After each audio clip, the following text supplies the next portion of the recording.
everyone, I'm Ryan. You're watching 60 Cycle Hum, and in this video, I'm going to show you everything I know about the Chase Bliss Audio / Benson amps Automaton Preamp MkII. It's a lot of information. It's all printed on the front panel here if you want to read it. Who am I kidding? You guys don't want to read anything. So anyways, what does this pedal do? If you know anything about it already, you know it does this. That's right. The sliders move around. It's pretty fun, right? That's special, that's different, but what do the sliders do? That's the next big question. Well, the Preamp MkII is, yes, it's a preamp for clean, kind of like EQ, adjusted sounds and whatnot to give you some sparkle or some beef to your tone. Obviously, you've got all these wonderful presets that you can scroll through and dazzle anyone with an eye shot of this thing. But also, it's an overdrive, a pretty great sounding overdrive too. I really like it. It's got this loose grit that I tend to lean into for my overdrive sounds.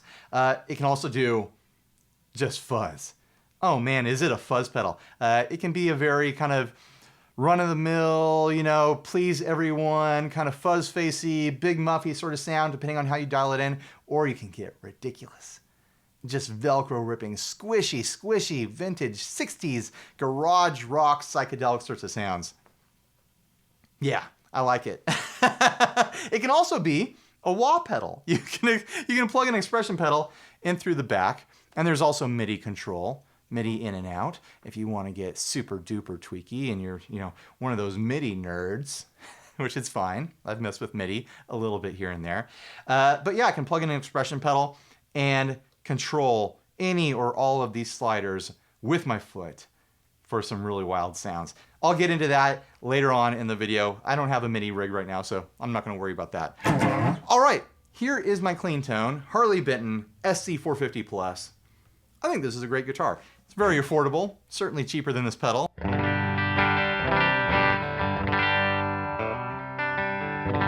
That's the bridge, here's the neck. The neck on single coil. And now the bridge on single coil. And back to humbucker.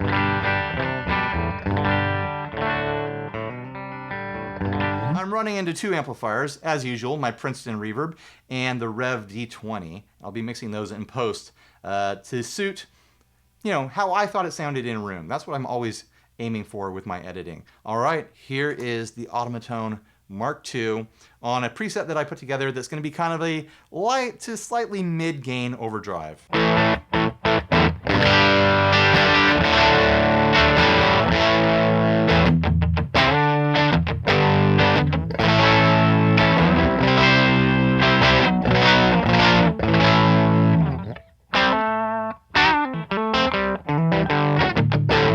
Here it is on the neck humbucker.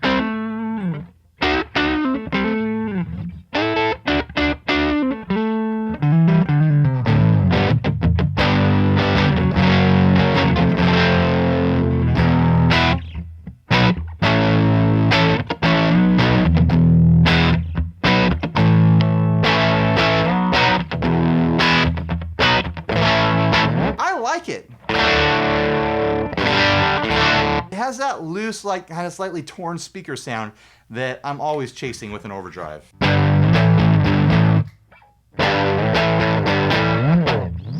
Let's check out some of the other presets I put together just to tease this thing, and then we'll come back to zero and mess around with the sliders and all the other options. Here is a nasty fuzz.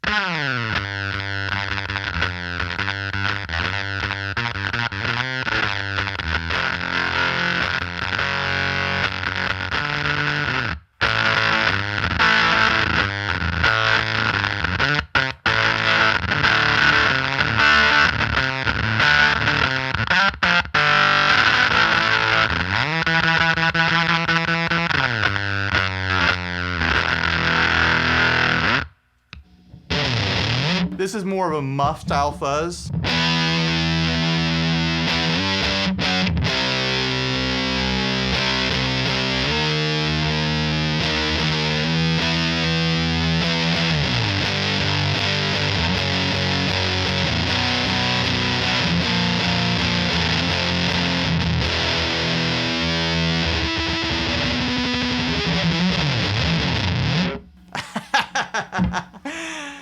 Up next, more of like a distortion.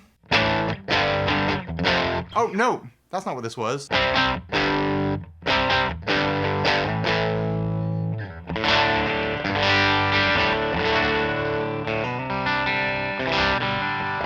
I forget what I was trying to do there. That sounds good.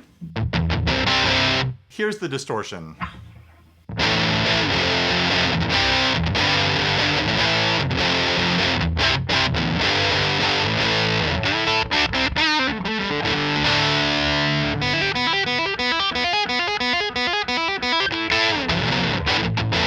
That's just the overdrive. That's not a fuzz at all. Oh, this is like a lo-fi telephone sort of cake-ish sort of sound.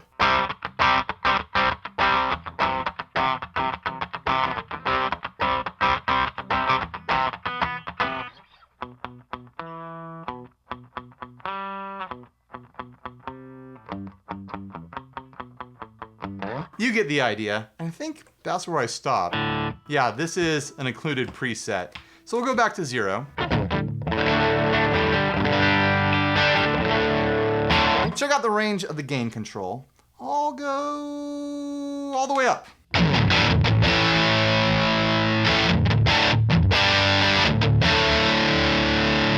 All the way down.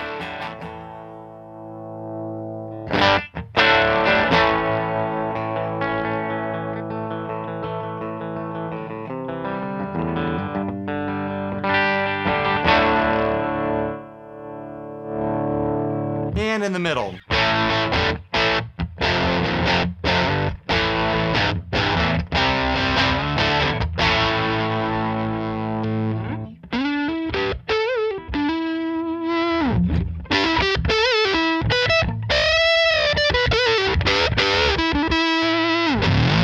For something labeled a preamp, it has got some serious hair on it.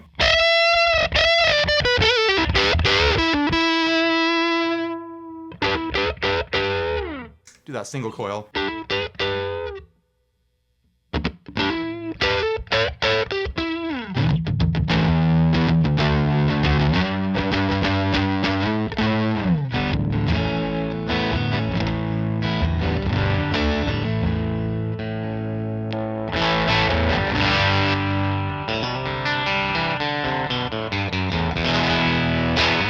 Does a great job of letting the character of the guitar and the pickups come through as well. You can really hear the difference between the single coil and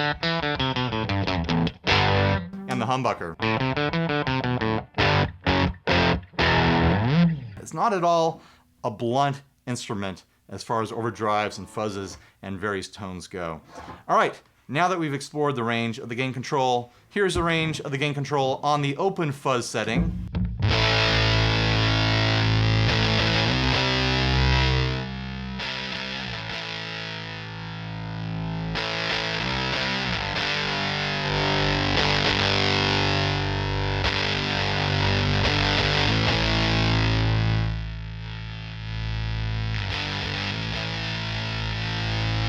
And now, the gated fuzz. This is a splatty, vintage style one.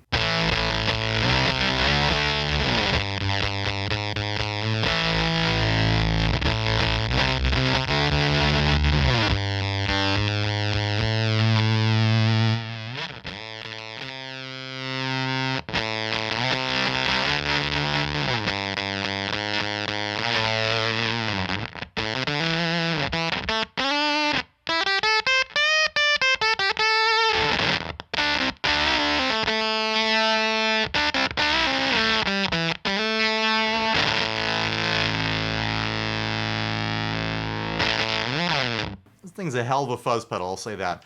All right, back to the drive. Now we'll mess around with this. This is a very subtle option on here, the diode clipping. I've left it off. There's also a silicon and a germanium setting. Very, very subtle. I kind of doubt it's going to get picked up in the recording because it's sort of like a room feel. But it's more apparent when you turn up the gain.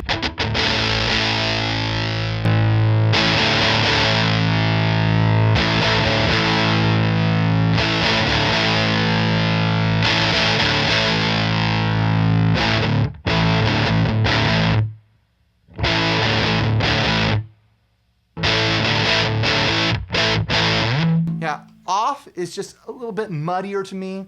Silicon is kind of dark and tighter, a little bit more compressed, and germanium is the brighter option on here. But it's so subtle that I think it's really a cork sniffer option, really. If you're like me and you're tweaking ridiculous torn Velcro fuzz sounds, it's probably not gonna make a huge difference. But if you're sitting in a studio setting and you're like, let's just change the mood of it a little bit, I think that will be something that's important to you. Generally, I like the germanium setting.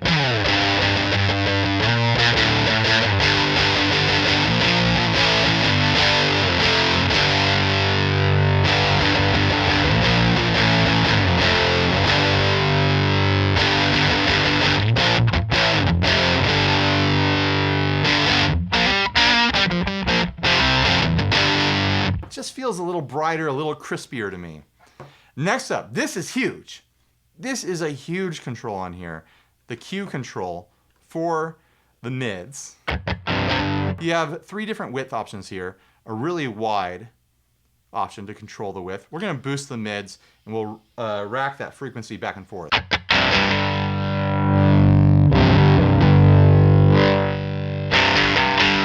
Then we go to the middle setting, a more compact.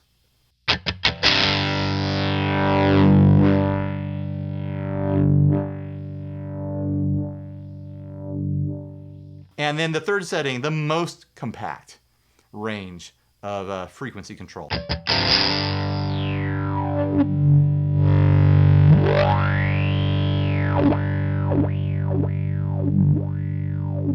That's where the wah sounds I was talking about are going to come from.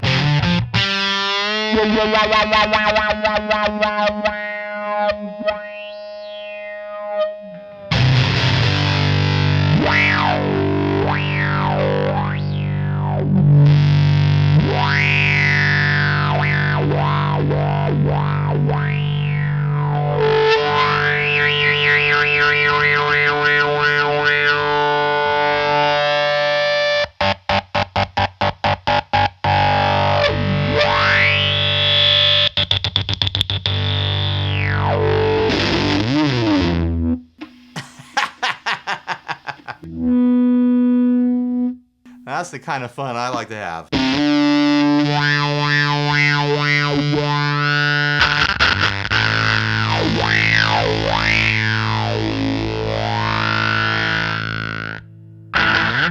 Another important thing, you can put the mid EQ either off, which is no fun, because then it's like, you've only got a 4-knob controller here. You gotta tweak those mids. I like to put it on post, but you can also control it in the pre-setting, meaning the mid control is before the drive.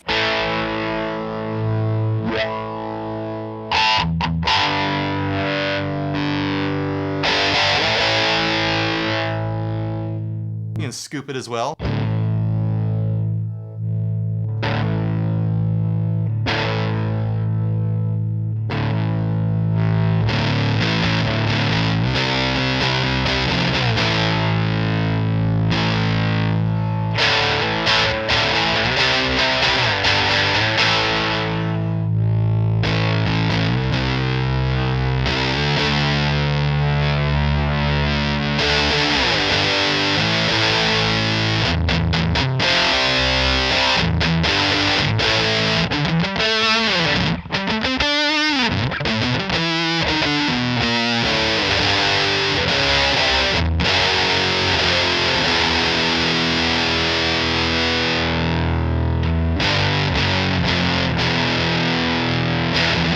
You get the idea. I'm gonna put it back on post.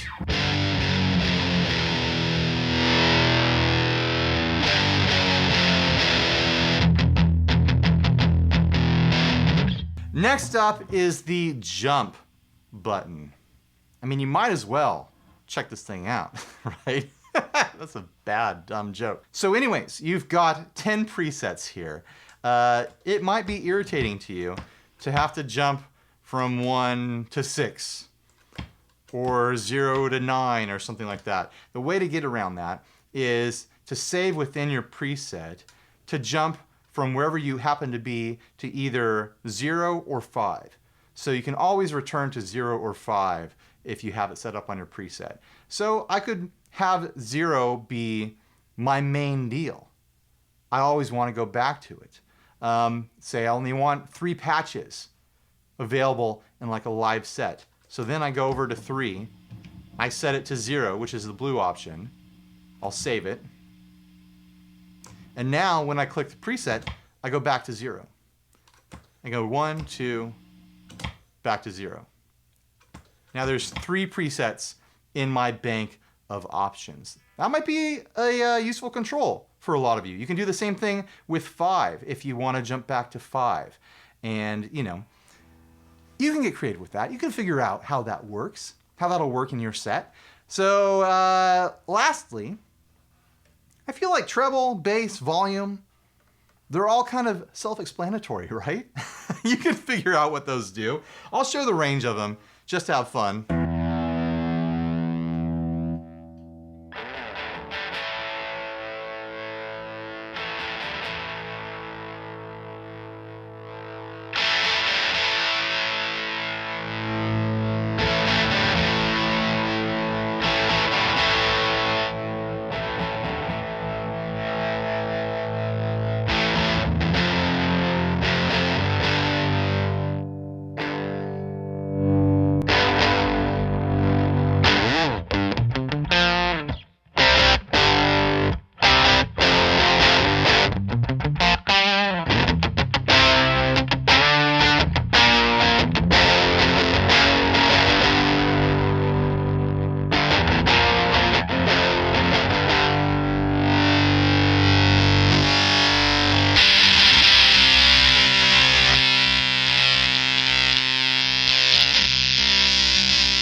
What else do you need to know? You need to know about the expression control.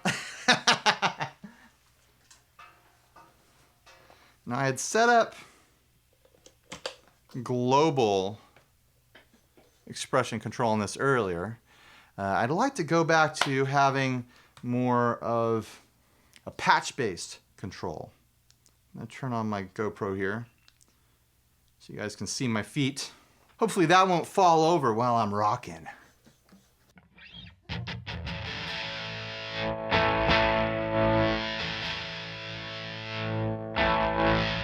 All right, so let's go into setting this thing up. You tap both of those, and now you are in expression mode. Remember how to go into... All right, the dot is off. That means these are going to be the settings just for this preset. All right, so now I select the sliders that I'm going to have adjusted by the expression control. I'm going to do frequency. We're going to do the wah thing first. So now this is going to be the toe control. We'll do all the way up, and heel control is all the way down. There we go. I did it successfully.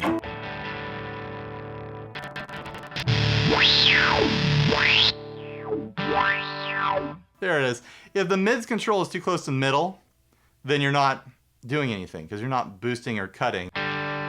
So the frequency doesn't do anything. You pull it down and you're cutting. You push it up and you're boosting. And that's where the wah happened.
I have no idea what I'm doing there.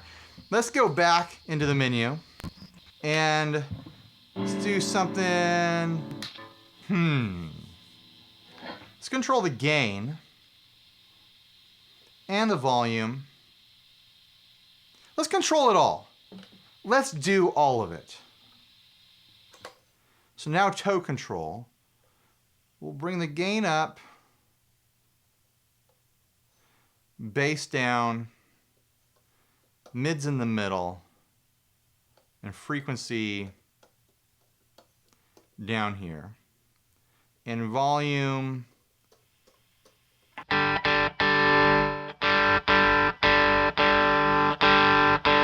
will be about there. Heel.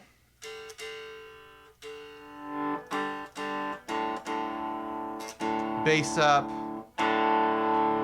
mids up, frequency up.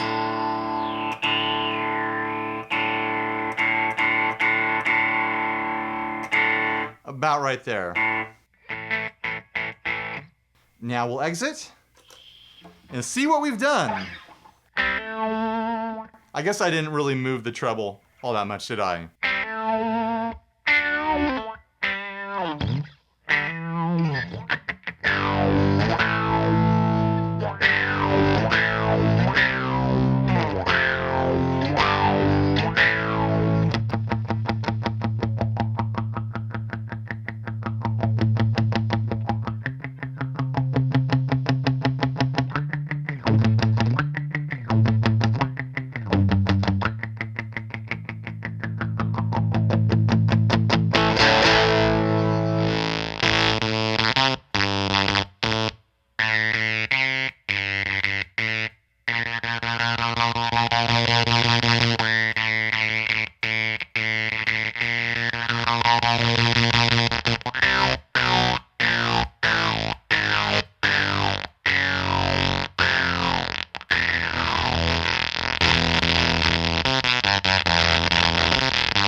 I just realized I've been doing all this crazy wackadoodle stuff. Whoops.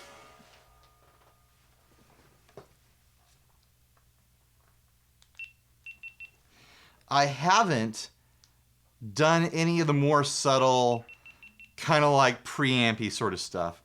So I'll mess with that for a bit, and then I'll give my closing statements. I'll tell you how I really feel. Here it is with the gain all the way down. Compare it to drive-through.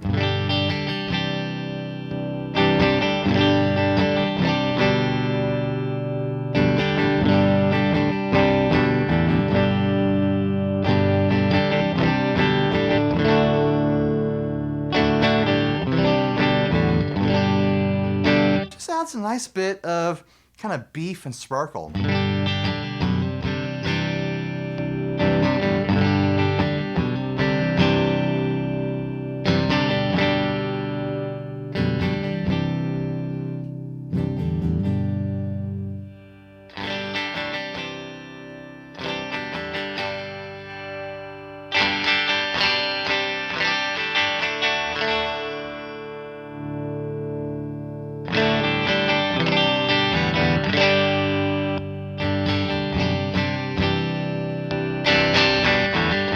Still has a bit of drive to it.